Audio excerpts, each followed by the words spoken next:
오늘 주신 하나님의 말씀은 마가복음 2장 1절부터 12절까지 말씀입니다. 마가복음 2장 1절부터 12절까지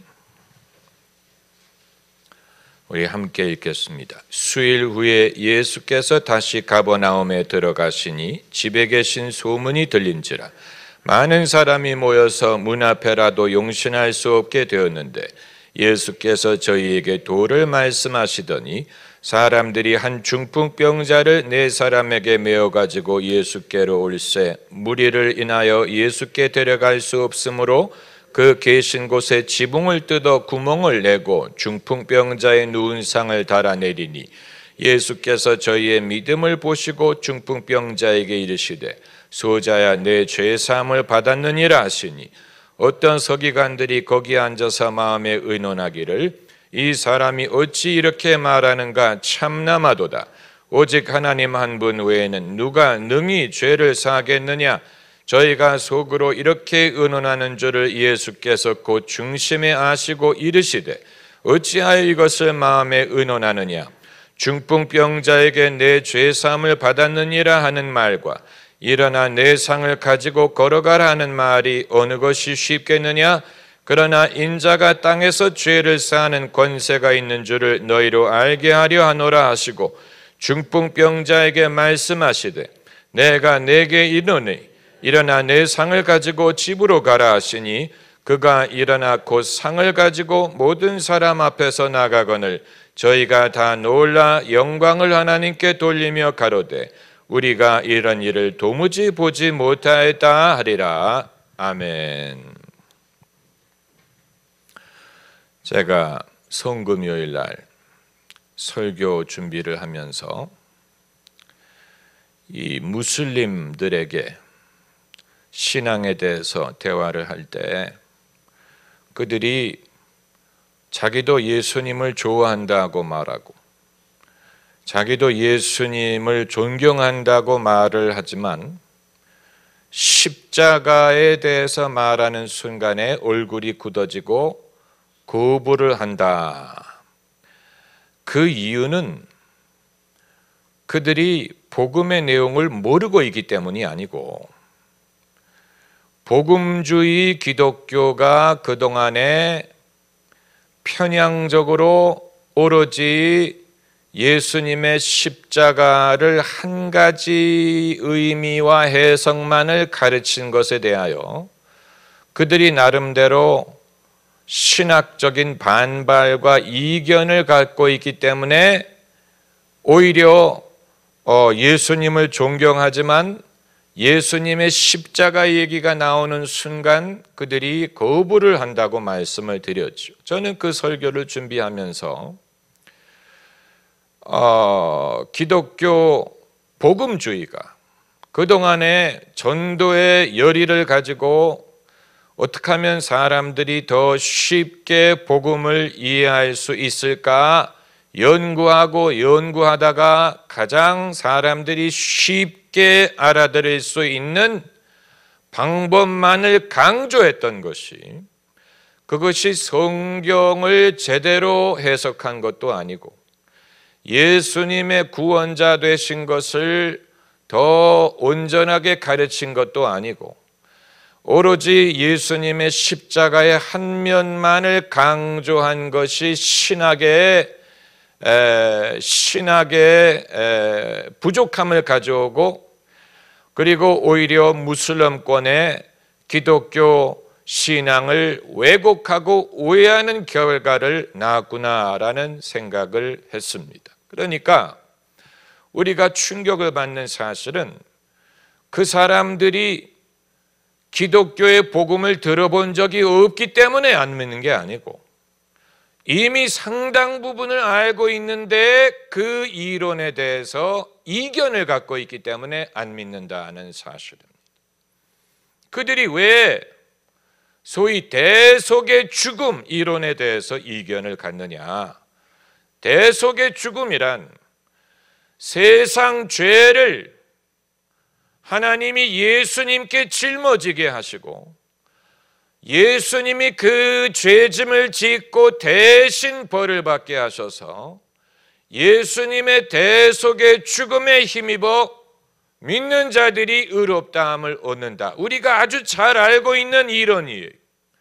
그러나 무슬림은 그 말을 들을 때 예수님이 죄가 없으신 분에게 하나님이 왜 엉뚱한 인류의 죄를 예수님께 씌워서 그렇게 고초를 당하게 하셨다면 하나님이 불의한 것이 아니냐, 하나님이 의롭지 못한 것이 아니냐라는 질문을 갖게 만들었다는 사실이, 저는 그 사실을 알게 된 다음에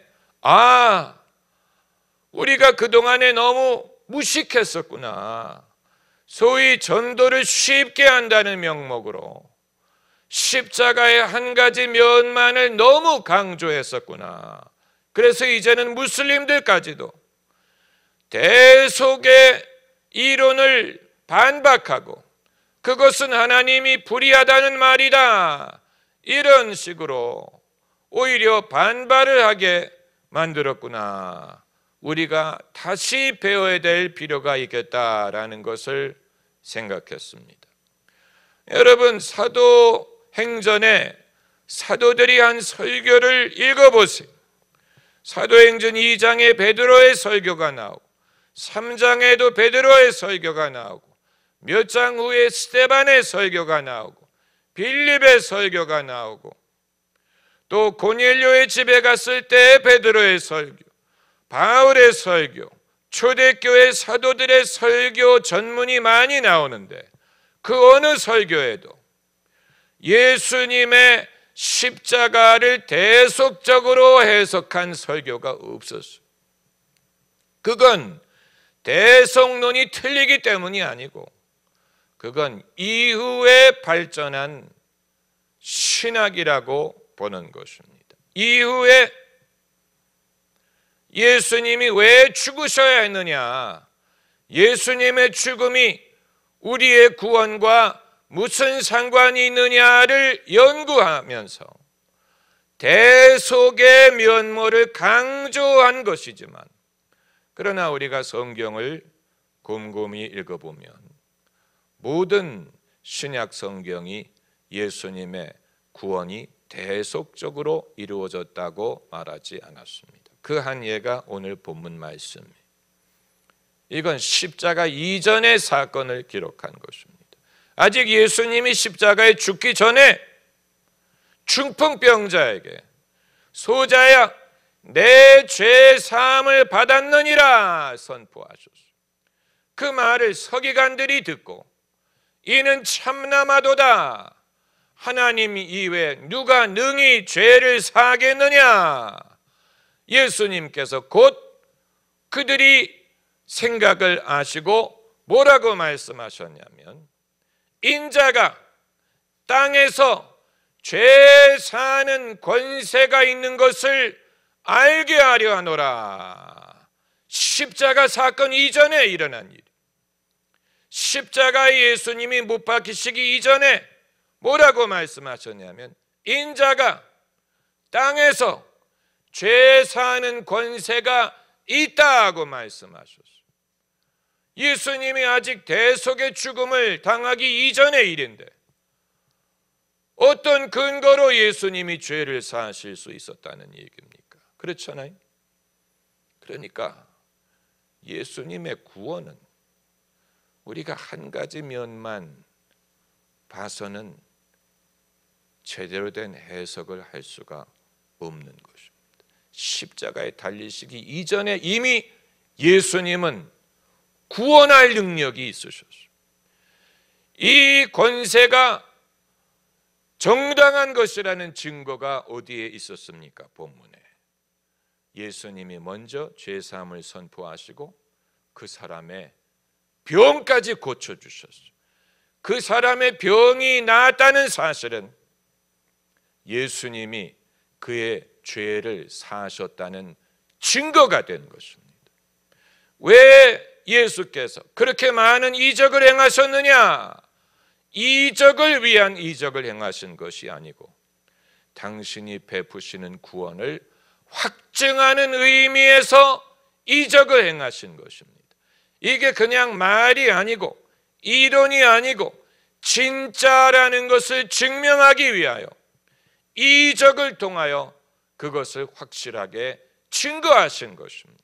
그래서 사람들이 죄 사함을 받았다는 것은 눈으로 확인할 수 없지만 예수님이 내 죄를 사하신 후에 병이 나는 것을 경험하면서 눈에 보이는 병이 낫는 것을 통하여 눈에 보이지 않는 죄를 사하셨다는 것을 확신할 수 있게 된 것입니다.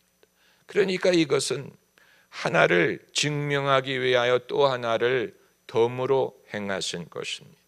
예수님이 능력의 구원자라는 것을 증명하신 것입니다. 이것을 어떻게 우리가 또 확신할 수 있느냐? 여러분, 예수님이 부활하시기 전에, 순환을 당하시기 전에 제자들을 2번 파송했다는 사실을 아십니까? 한 번은 12명을 파송했고 한 번은 70명을 파송을 했어요. 그럼 파송하면서 무슨 사명을 주셨느냐? 가서 병자를 고치고 소경을 눈뜨게 하고 문둥병자를 깨끗게 하고 귀신을 쫓아내고 그리고 무엇을 하라고 했는지 아세요? 복음을 전하라고 하셨어요. 그런데 신학자들은 복음하면 예수님이 부활하신 다음에 비로소 복음의 내용이 형성된 것으로 보기 때문에, 그럼 예수님이 순환당하기 이전에는 복음의 내용이 무엇이었는지를 알지를 못하는 거예요. 제자들이 나가서 복음을 전하라고 하셨는데 그 복음의 내용이 무엇이었을지를 신학자들이 가늠하지를 못하는 거예요. 왜냐하면 우리가 생각하는 복음의 내용은 부활 이후에야 완성된 것이라고 다들 생각을 하기 때문에. 왜 그렇습니까?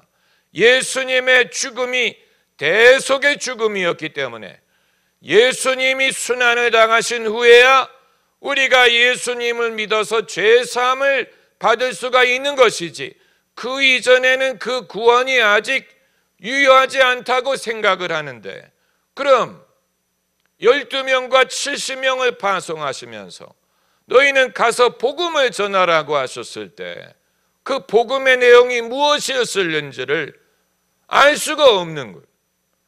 그러나 그 복음의 내용은 그때 보내신 것과 부활하신 후에 제자들이 나가서 전한 것과 다르지 않았을 것으로 보입니다. 그 복음의 내용은 예수님이 너희를 구원하신다라는 것이었을 겁니다. 예수님이 십자가에 달리기 이전에도 똑같은 내용이었을 것입니다. 예수님이 너희를 구원하, 예수님이 땅에서 죄를 살 권세가 있다. 그것이 복음의 내용이. 20세기, 21세기를 사는 현대인들은 실감을 못합니다. 그러나 복음이 들어가지 못했던 제3세계에 좀 전근대적인 사고방식을 갖고 있는 원주민들에게 누가복음을 그대로 재현한 영화를 선교사들이 상영을 해주면 복음을 한 번도 접해보지 못한 사람들이 예수님이 바다를 명하니 바다가 잠잠해진다든가, 귀신을 명했더니 귀신이 나간다든가, 소경의 눈을 뜨게 한다든가, 이런 사례를 영화로 보면서 그 자체로 예수님이 어떤 분인가를 깨닫는다는 것입니다. 예수님이 능력의 구원자라는 사실을 그 자체만을 보고 깨닫는다는 거예요. 그래서 예수님을 신뢰하게 된다는 것인데, 그러나 우리는 예수님의 죽음 이후에야 예수님을 믿음으로 우리가 죄사함을 얻는다고 배웠기 때문에 예수님이 풍랑을 잠잠하게 한다든가 귀신을 내쫓는다든가 소경의 눈을 뜨게 하는 것에 대해서 이게 무슨 의미일까? 이게 필요했을까? 의문을 갖는 거예요. 사실은 그 자체가 메시지인데 그 사건을 통해서 예수님이 능력의 구원자라는 것을 우리에게 보여주기 위함이었는데 우리의 생각이 편향되어 있기 때문에 그 복음서에 기록된 예수님의 이적의 의미를 깨닫지 못하는 것입니다. 그냥 사람들을 모으기 위해서 그렇게 하셨나 보다.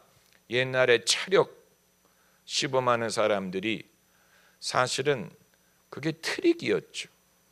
저희 아버님이 차력을 보러 가자고 해서 차력이 뭐야 했더니 빌릴 차라는 관중의 힘을 이렇게 빌려가지고 능력을 행하는 거예요. 그래서 그럼 관중이 하나도 없으면 빌릴 힘이 없겠네. 아주 기발한 생각 아닙니까?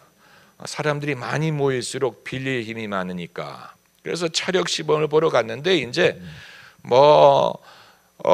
이분들이 그 나무 토막을 이렇게 머리에다가 때리니까 나무 토막이 막 부러지고 이런 것입니다.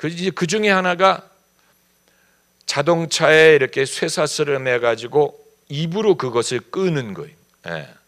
그런데 지금 우리는 그게 별거 아니라는 사실을 알죠. 자동차 기어를 중립으로 놓으면 나약한 주부도 차를 밀 수 있습니다. 그렇기 때문에 체인을 입에 이렇게 연결해 가지고 자동차를 이렇게 끄는 거는 별 힘이 필요한 게 아니지만 그 사실을 모르는 사람들에게는 오 대단하다, 오 희한하다, 어떻게 저렇게 할까, 정말 체력이 있나 보다. 그런데 이제 본론이 언제부터냐면 그 시범을 다 한 다음에 그 다음부터 약을 팔기 시작하는, 사람들을 모아놨으니 사람들이 이목을 끌었으니 그때부터 이제 약을 파는 거예요. 그러니까 지금까지 한 것은 다 뭡니까? 사람들을 끌어모으기 위한 거예요. 그래서 예수님이 이적 행하는 것도 그런 식으로 이해하는 사람들이 많아요. 사람들을 끌어모으기 위해서, 사람들의 관심을 끌기 위해서 기적을 행하시고, 그리고 어느 정도 사람들이 모이면 이제 예수님이 가르침을 시작하기 위한 것이었을 것이다. 이런 식. 그렇다면 예수님이 약장사와 마찬가지였다는 얘기인데 그건 예수님을 오해하는 것입니다. 예수님이 사람들의 이목을 끌기 위해서 그렇게 하신 게 아니에요. 실제로는 예수님이 사람들이 이목을 원치 않으셨습니다. 그렇기 때문에 내가 이렇게 했다는 것을 아무에게도 말하지 말라 당부하신 이유가 거기에 있습니다. 사람들은 그런 이유 때문에 사람들이 모이는 것을 원치 않으셨습니다. 사람들이 너희가 먹고 배불렀기 때문에 나를 찾는도다 이런 거 원치 않으셨어요. 예수님이 이적을 행하신 것은 그 자체가 당신이 구원자임을 증명하는 것이고 그 자체가 구원의 증거이기 때문이었습니다.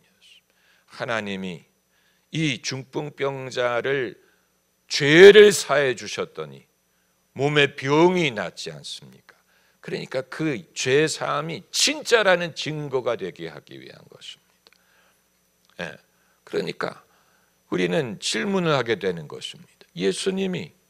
나는 예수님이 십자가에 돌아가서 죽으신 그 대속의 죽음 때문에 죄 사함을 얻는 줄로 알았는데 어떻게 그 이전에도 죄를 사실 수 있었다는 얘기냐?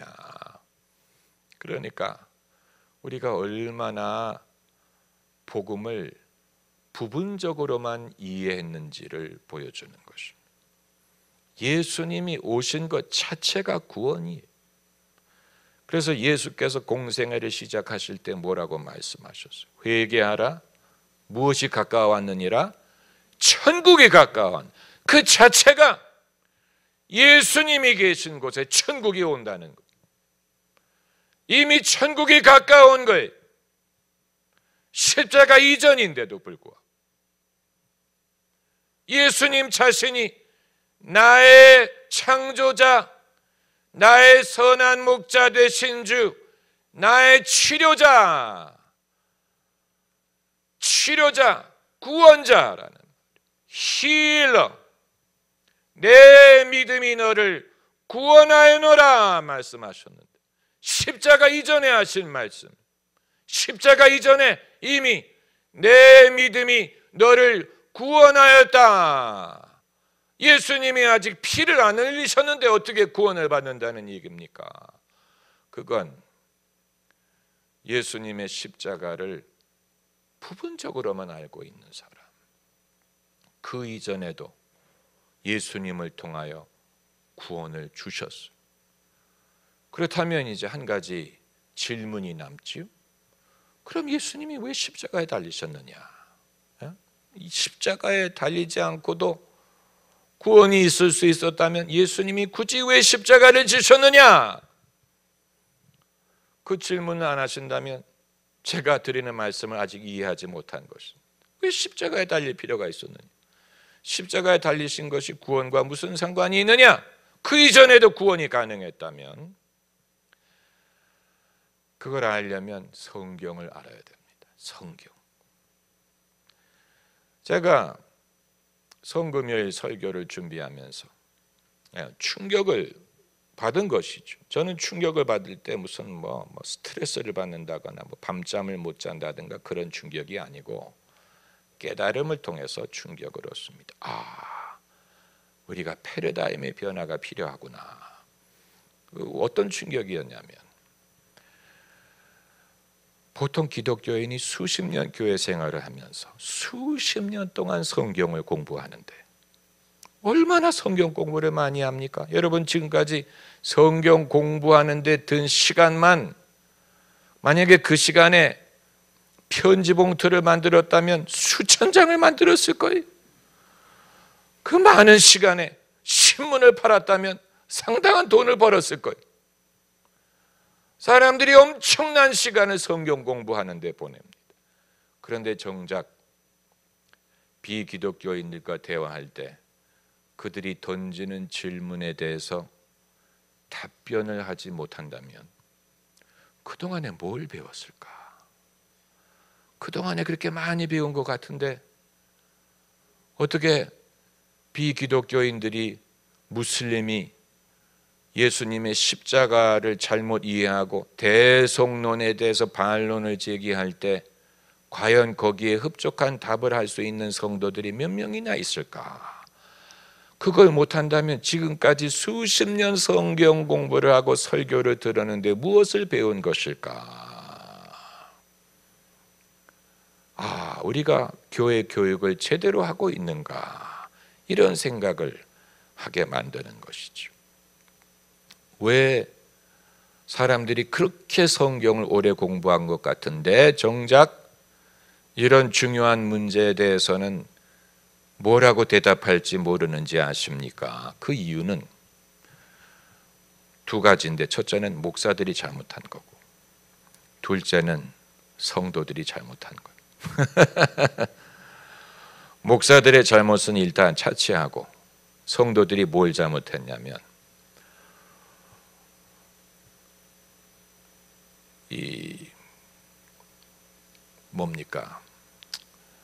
구매자의 입장으로 성경 공부에 임했어요. 소비자의 마인드로, 성경을 소비하는 마인드로 성경 공부를 한 거예요. 내게 은혜가 되는 말씀, 내게 보탬이 되는 말씀, 위로가 되는 말씀, 성경 말씀을 소비한 거예요. 그래가지고 당장 내 필요를 채우고 잊어버리는, 이런 식으로 교회에 가서 은혜를 받기 위한 공부, 은혜가 되는 말씀, 그래서 당장 위로가 되고 힘이 되고 고민의 해결을 얻고, 그러나 성경을 체계적으로 공부할 기회를 얻지는 못한 거예요. 여러분, 우리가 하나님에 대해서 제대로 공부를 해본 적이 몇 번이나 있습니까? 하나님은 당연히 계시다는 것을 전제하고 하나님에 대해서는 말하지 않지요. 그러나 하나님에 대해서 말할 건 많습니다. 하나님이 도대체 인간이 하나님을 얼마나 알 수 있을까? 하나님은 어떻게 계시는 분일까? 예수님 말씀하시기를 하나님은 은밀히 계신다고 했습니다. 은밀히 God who is in secret. 하나님의 존재는 비밀 속에 있다는. 그렇기 때문에 우리가 입만 열면 뭐 하나님이 이렇고 하나님이 저렇고 말할 수 있을 정도로 인간이 하나님을 그렇게 쉽게 알 수 있는 존재가 아니라는 얘기. 50년 동안 하나님을 믿었던 사람도 어느 한순간에 가슴 아픈 일이 생기면 당장 하나님이 없지 않나 의심할 수 있습니다. 그렇기 때문에 하나님의 존재라는 것은 우리가 그냥 뭐 나는 항상 믿었어 라고 한다고 그냥 믿어지는 게 아니고, 하나님의 존재는 늘 우리가 믿느냐 안 믿느냐, 정말 믿느냐 의심하느냐를 생각할 수밖에 없는 문제. 그냥 우리가 전제하고 하나님 계십니다, 아멘, 그리고 이제 다른 걸 말할 수 있는 게 아니라는 얘기. 또 인간에 대해서 우리가 몇 번이나 생각해 봤습니까? 성경이 말하는 인간, 아담이라는 이름은 인간이라는 뜻인데, 인간은 어떤 존재냐? 대다수의 사람들은 자신이 인간이지만 성경이 말하는 인간에 대해서 잘 몰라요. 그래서 인간이 할 수 없는 것을 자기 자신에게 요구해. 그리고 남에게 요구해. 성자가 되어야 한다는 둥, 무슨 뭐 기독교인은 뭐 기독교인 다워야 된다는 둥, 무슨 뭐 그게 무슨 말인지도 모르면서, 기독교인이 기독교인 다워야 된다는 말이 무슨 말인지도 모르면서 그 말은 뭐 한경지 목사님 닮아야 되고 무슨 뭐 테레사 수녀를 닮아야 되고 무슨 뭐 성자를 닮아야 된다는 식으로. 근데 본인이 그러냐? 천만의 말씀. 사람이, 여러분, 모세가 40일을 하나님과 같이 시내의 산에서 보내고 내려오다가 사람들이 금송아지 만든 걸 보고 어떻게 했습니까? 십계명 돌판을 던져가지고 깨뜨려 버렸어요. 그 말은 성질을 부렸다는 얘기예요. 40일 동안 하나님과 같이 있다가 내려왔는데 속상한 일을 보고 가지고 있는 걸 갖다 집어던진 거예요. 화가 나가지고. 그러지 않으면 그 왜 집어던지겠습니까? 거룩한 마음으로 그렇게 하지 말거라 하면서 한 게, 화가 나가지고 화가 나가지고 승질 부린 거예요. 그게 인간이 40일 하나님의 산에서 하나님의 임재 앞에 있었는데, 그리고 내려오다가 승질을 내가지고 돌판을 깨뜨려 버렸어요. 그것뿐만이 아니고 금송아지를 갈아가지고 가루로 만들어서 물에 타서 사람들을 마시게 했어요. 모세를 화나게 하면 안 돼요. 모세가 화나면 무서워요. 금송아지를 갈아다가 뭘로 갈았는지 도대체 알 수가 없어요. 아무튼 뭐 뱅 하루 종일 갈아가지고 물에 섞어가지고 그 100만 명이면 뭐 이스라엘 백성이 몇 명이었는지 모르겠는데 아무튼 그 사람들 다 마시게 했어요. 와, 모세의 성질이 대단한 거예요. 화가 나니까 무서워. 그리고 나서는 땅이 갈라져 가지고 주모자들이 삼켜버렸죠. 그게 인간은 그런 존재. 인간이 인간처럼 안 되기를 요구하는 것은 무리. 인간은 천사가 아니에요. 그러니까 우리가 당연히 인간에 대해서 안다고 전제하고 넘어가는, 그걸 다른 걸 공부하려고 하는, 그것뿐만이 아니죠. 우리가 배워야 할 것들 많습니다. 문화, 어떤 문화가 의로운 문화일까, 경건한 문화일까, 어떤 음악, 미술, 뭐 돈을 어떻게 버느냐. 뭐 예수님은 사람이 돈과 하나님을 겸하여 섬길 수 없다고 하셨지만 대다수의 사람은 하나님 다음에 돈이에요. 왜냐하면 돈이 없어져 버리면 그게 무슨 뜻인지를 압니다. 그러니까 이게 그렇게 쉬운 문제가 아니라는, 또 인간의 성, 결혼, 사랑, 애정, 아픔, 이별, 사실 그건 굉장히 중요한 문제인데 정작 우리가 그런 것을 공부하려고 하지 않고 무슨 바울의 1차 선교 여행이 어디였느니 2차가 어디였느니 아무리 알면 무슨 소용이 있습니까? So what? 그래서 어떻다는 거예요. 2차, 3차 저는 관심도 없어요. 성경을 보면 그렇게 분명히 안 나와요. 그런데 여기에 지도까지 넣어가면서 1차는 노란색이고 2차는 파란색. So what? 그게 무슨 도움이 되는 거예요? 그게 무슨 도움이 되는지 도대체 알 수가 없어요. 목사님 그런 식으로 중요한 주제를 공부하는 건 어렵지 않습니까? 고3이 수능시험 공부할 때 더 어려운 것도 다 공부합니다. 그러니까 우리가 스마트폰의 시대에 기독교인들도 조금 스마트해질 필요가 있습니다. 스마트폰을 사용하는 시대에 아무리 하나님의 은혜를 의지한다고 하더라도 세상 사람들이 하는 질문에 대해서 답할 수 있는 만큼의 스마트한 것은 있어야 된다. 그들이 질문합니다. 삼위일체가 뭐예요? 하나님이 세 분이에요? 한 분이에요? 성부, 성자, 성령 세 분 아닌가요? 한 분이라면서 사실 대답하기 애매하지요. 성부, 성자, 성령 삼위일체 그걸 어떻게 설명할까? 한 분인가 세 분인가? Three in one. 세 명이 한 분에 있다는 뜻입니다.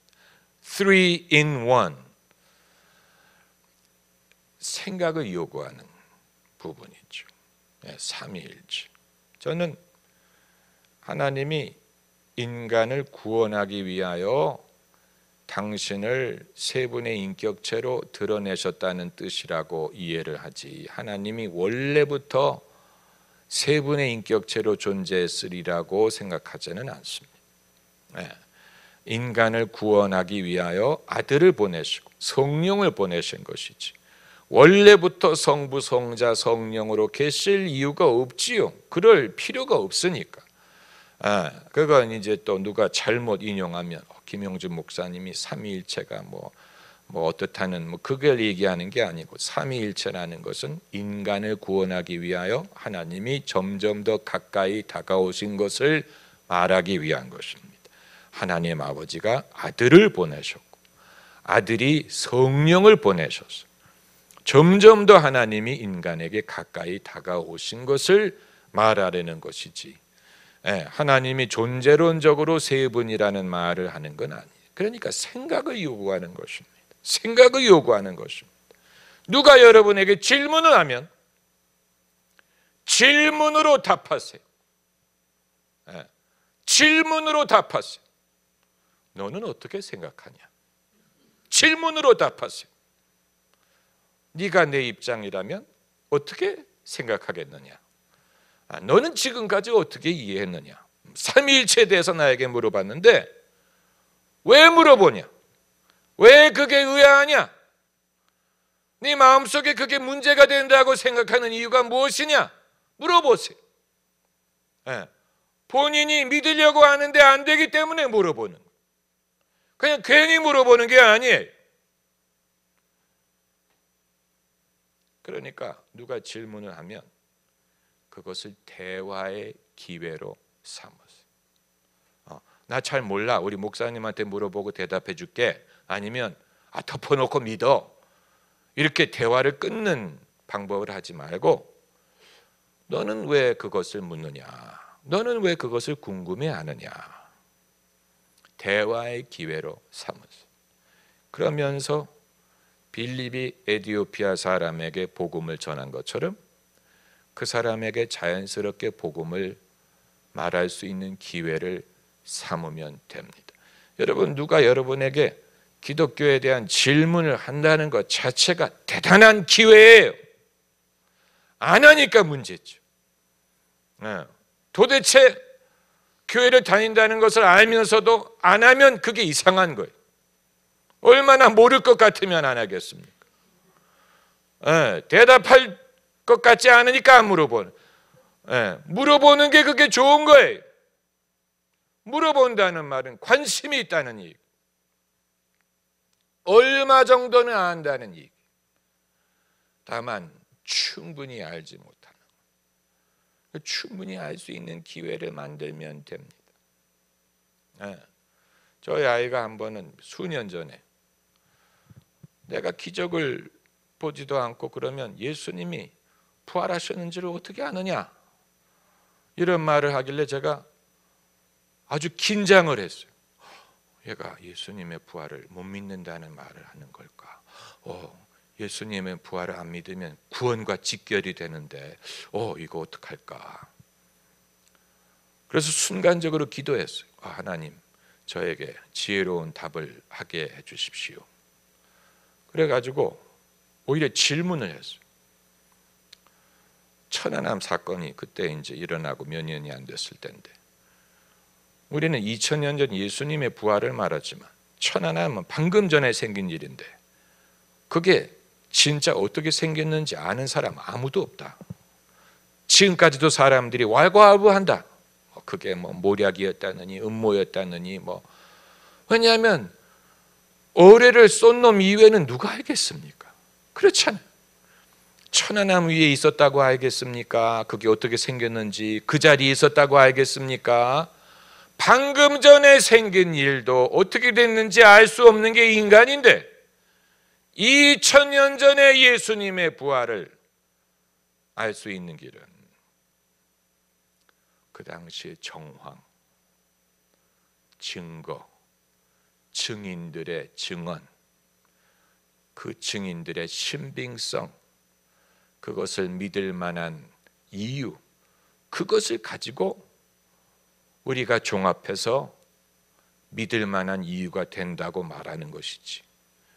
네가 만약에 예수님이 지금 너에게 나타나신다고 하더라도 그 자체가 예수님의 부활을 너에게 증거해 주는 건 아니다. 그렇잖아요. 예수님이 지금 우리에게 나타나신 예수님을 만나는 경험은 될 수 있지만 그 자체가 2000년 전에 예수님이 부활하셨다는 것을 증명해 주는 것은 아니죠. 예수님의 부활은 그 부활대로 그 증거가 얼마나 신빙성이 있는가, 우리가 배심원이 되는 마음으로 그것을 보고 맞아, 이게 충분히 믿을 근거가 있어, 충분히 그럴 만한 이유가 돼 해서 우리가 믿게 되는 것이지. 그리고 이제 감동이 오고 성령이 도와주시고 그래서 우리가 믿게 되는 것이 아닙니까? 그렇죠? 할렐루야. 여러분 중에 예수님 부활하신 거 목격한 사람이 있습니까? 당연히 아무도 없죠. 나이가 2000년이 아니라면 어떻게 그걸 목격한 사람 한 명도 없었어요. 막달라 마리아도 빈 무덤을 본 것이지 예수님이 부활하시는 순간을 본 건 아니에요. 그러나 무덤이 비어있고 천사가 부활하셨다고 말하고 그리고 부활하신 예수님을 만나 뵈었죠. 못 알아뵀다고 했어요. 마리아야, 말씀하셨을 때 비로소 라보니요 하고 알아봤지. 그 이전엔 동산직인 줄 알았다고 했어요. 사람이 사람을 알아보는 것도 쉬운 일이 아니에요. 그렇지 않습니까? 만약에 제가 해외여행을 가서 만약에 여러분을 길에서 마주치면 여러분인지 알아볼 것 같습니까? 왜냐하면 저분이 여기 와 있을 이유가 없는데 비슷한 건가? 이분이 정말 그분인가? 잘 몰라요. 사람은 그렇게 무슨 말인지 아시겠지요? 그렇기 때문에 그래서 예수님이 십자가 이전에도 구원할 권세가 있으셨다면 왜 십자가에 달리셨느냐? 그건 이제 성경 말씀을 알아야 됩니다. 빌립보서를 가면 예수님의 십자가를 예수께서 당신을 낮추신 행위로 해석을 했어요. 유명한 빌립보서 2장 말씀이지요. 2장 5절부터 보면 빌립보서 2장 5절 너희 안에 이 마음을 품으라 곧 그리스도 예수의 마음이니 그는 근본 하나님의 본체신 하나님과 동등됨을 취할 것으로 여기지 아니하시고 오히려 자기를 비워 종의 형체를 가져 사람들과 같이 되었고 사람의 모양으로 나타나셨음에 자기를 낮추시고 죽기까지 복종하셨으니 곧 십자가의 죽으심이라. 예수님의 십자가의 죽음을 하나님의 아들이 그 동등됨을 취할 것으로 여기지 않고 당신을 낮추신 행위로 해석을 한 거예요. 예수께서 하나님의 아들의 권위를 가지셨지만 그 영광을 누리려고 하지 않고 당신을 낮추어서 종의 모양이 되시고 죽기까지 순종하셔. 십자가가 왜 십자가에 달려 죽으셨느냐? 사도 바울은 적어도 이 구절에서는 당신을 낮추기 위하고 희생한 것이다 이렇게 해석을 했어요. 네, 그러니까 여러분 우리가 성경을 잘 알아야 예수님의 십자가에는 이런 면도 있고 이런 면도 있고 내가 알지 못했던 이런 여러 가지 면이 있구나. 마치 빛을 프리즘에 통과시키면 7가지 색깔이 되는 것처럼 우리가 이렇게 보고 저렇게 보고 여러 가지 면이 있구나. 그래서 오늘 여러분에게 말씀드린 거 딱 하나예요. 앞으로 이제 예수님이 어떻게 우리의 구원자가 되시느냐를 여러 가지 다각적인 면에서 공부를 하려고 하는데 그 첫째는 예수님이 구원자로 오셨다는 사실. 예수님이 강력한 구원자, 땅에서 죄사할 권세를 가진 분으로 오셨다는 거예요. 이미 거기에 구원이 시작된, 이미 구원이 시작된, 내 믿음이 너를 구원하였다고 하신 거지. 이미 구원이 시작된, 이미 구원자가 되신 거예요.